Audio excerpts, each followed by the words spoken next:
Welcome to Daybreak with Ted Tibbett and Michael Paul. If you have a comment, you can call us now at 261-0898 or pound 981 on any C Spire device. Our email is newsradiomornings@gmail.com. Doctor, give me the news. I got a bad case of love. Well, we don't have Doctor, but we got Congressman Michael Guest with us this morning. Give us the news, Congressman.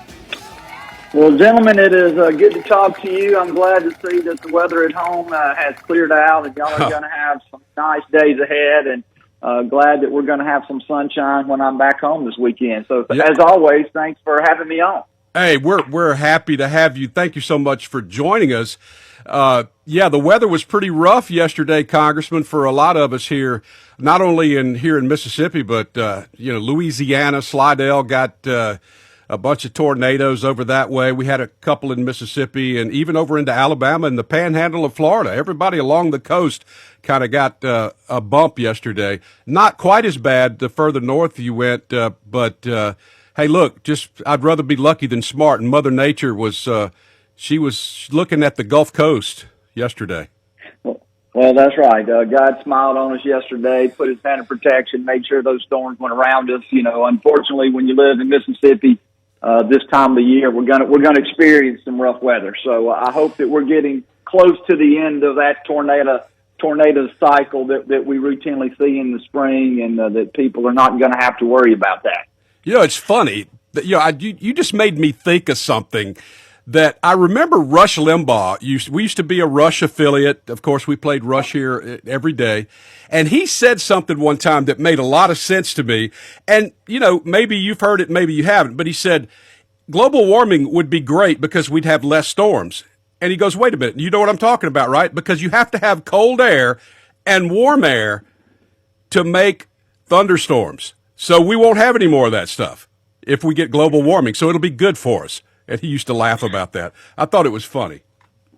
Well, and it is funny to see, how originally, I remember when I was young, they talked about this period of global cooling that we were going to go into, and the temperatures across the world were going to drop, and we were going to come into a new ice age. And then we had global warming, and now it's just called climate change because some places are colder, some places are hotter. And so it just continues to feed into when people are presented with factual data about what's going on with the environment. They continue to change the narrative so that they can continue to scare people that the sky's falling and that we're no longer going to be able to survive as a population because of what's happening to the environment. And so it feeds into the nonsense that we see up here every day in Washington, D.C. You're exactly right. That's Chicken Little, a bunch of them in Washington, D.C. All right. So well, you're right. They're going to tell you the sky's falling every day. So no matter what it is, we just got to keep pressing ahead, and we got to rely on that we're going to do the right thing. So speaking of that, I'm going to get to see your good friend Mike Ezel in just a few minutes. So Mike's hosting a delegation-wide breakfast in his office. So he wanted me to make sure that I tell you hello. I know you have him on every week, and Mike's doing a fantastic job, but look forward to getting a chance to see him in just a few minutes and talking about things important to all of us in Mississippi, and us trying to figure out ways in which we can work together on Mississippi-specific issues, both House, Senate, trying to combine our resources together so that we're all pulling in the same direction.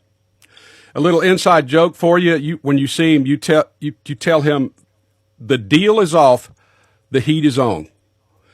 Deal is off, heat is on. All right, I'm making him know that. You right tell him now. that, and he'll tell you the story. It's funny. So anyway, all right, let's move on to some serious stuff here. FISA. This is the big news the last couple of days. There's been a lot of folks in Washington who have said, the government agencies didn't follow the law. Why should we renew this FISA and expect that they're going to do anything any different? Well, a great question. One, I will tell you that people within the intelligence community, including former members of Congress who served either on the Intelligence Committee or were intelligence officers before being elected, they will tell you that this is a vital tool for us being able to prevent the next 9/11 type of terrorist attack on American soil. FISA will expire next Friday. After next Friday, if FISA were to go dark, we would lose an incredible amount of intelligence that we are able to gather on people who live abroad. Now, FISA, if you look at the FISA legislation, FISA is designed to collect intelligence against non-American citizens who are living overseas. Now, occasionally you will see where those individuals are communicating with people in the United States, and that's where the rub has come in. Historically, in those types of situations, there are some areas where the intelligence community, and particularly the FBI, are required to get a warrant, in other areas that they're not. And so as FISA is coming up for reauthorization or renewal, there are about 50 changes the House of Representatives is looking at making to FISA to protect the liberties, to protect the data of individuals from the intelligence community and from federal law enforcement. And the biggest argument at this point is, are we as Congress going to require a warrant in every case? And so we were hopeful to be able to have that vote this week. We were hopeful to be able to put on the floor base text that would have had 50-plus amendments or changes to FISA. Those amendments, the large majority of those, would have protected American privacy.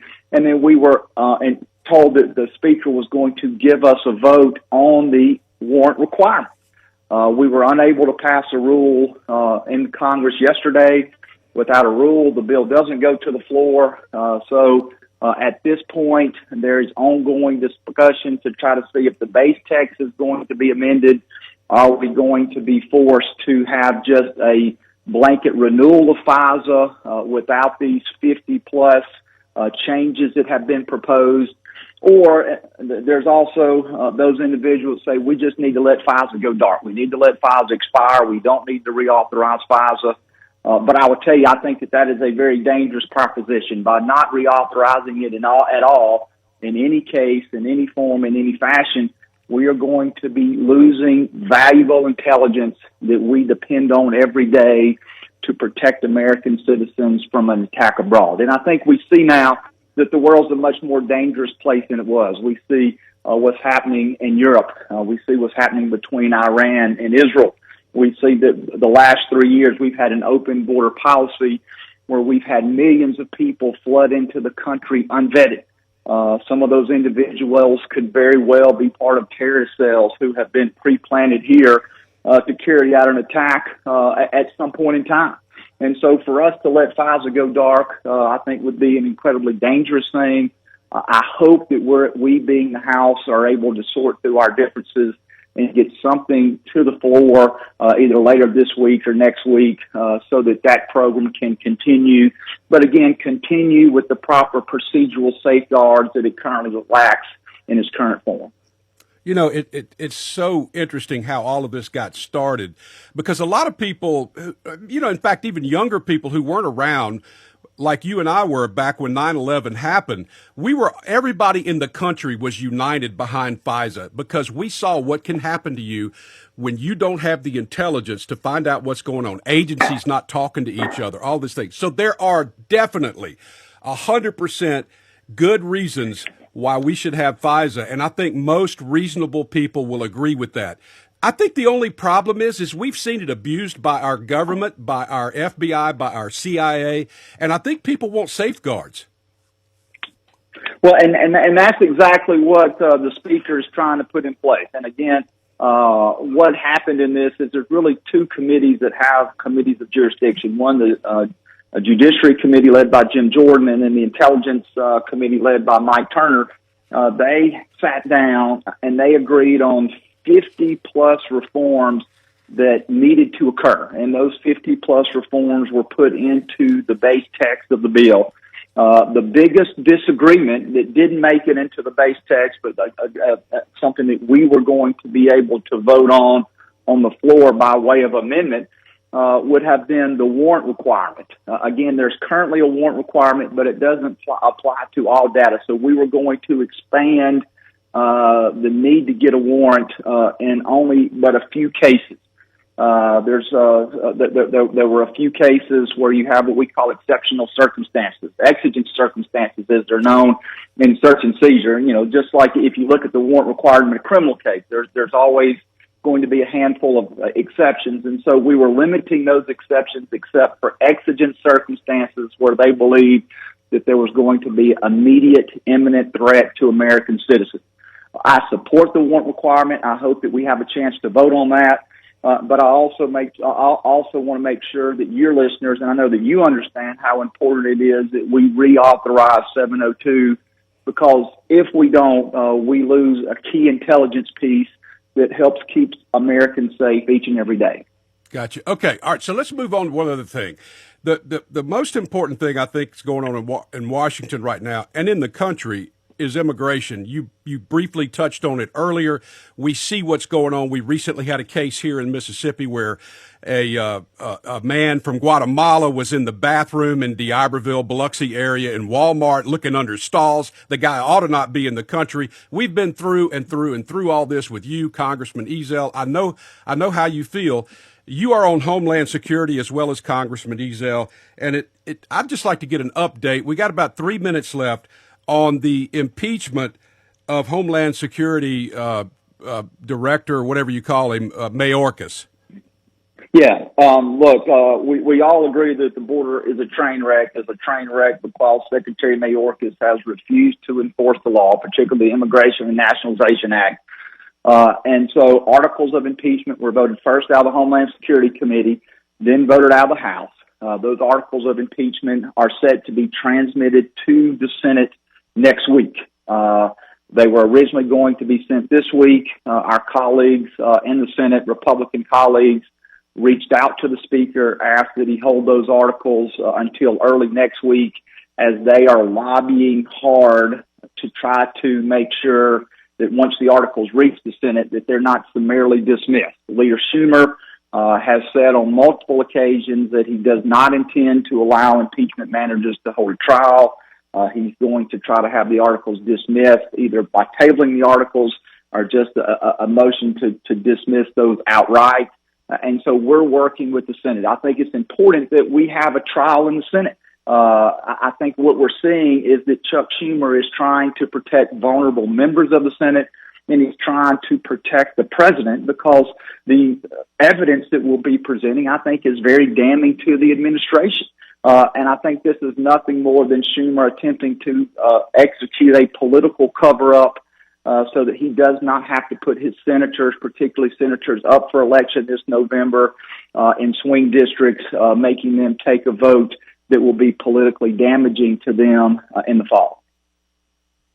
Okay, well, that's. I'll tell you what. I think 100% it is political, and it would be sad, but it doesn't surprise me that Chuck Schumer, because the one thing I've learned about Democrats is no matter what it is, they stick together 100%. They'll get 100% vote on it.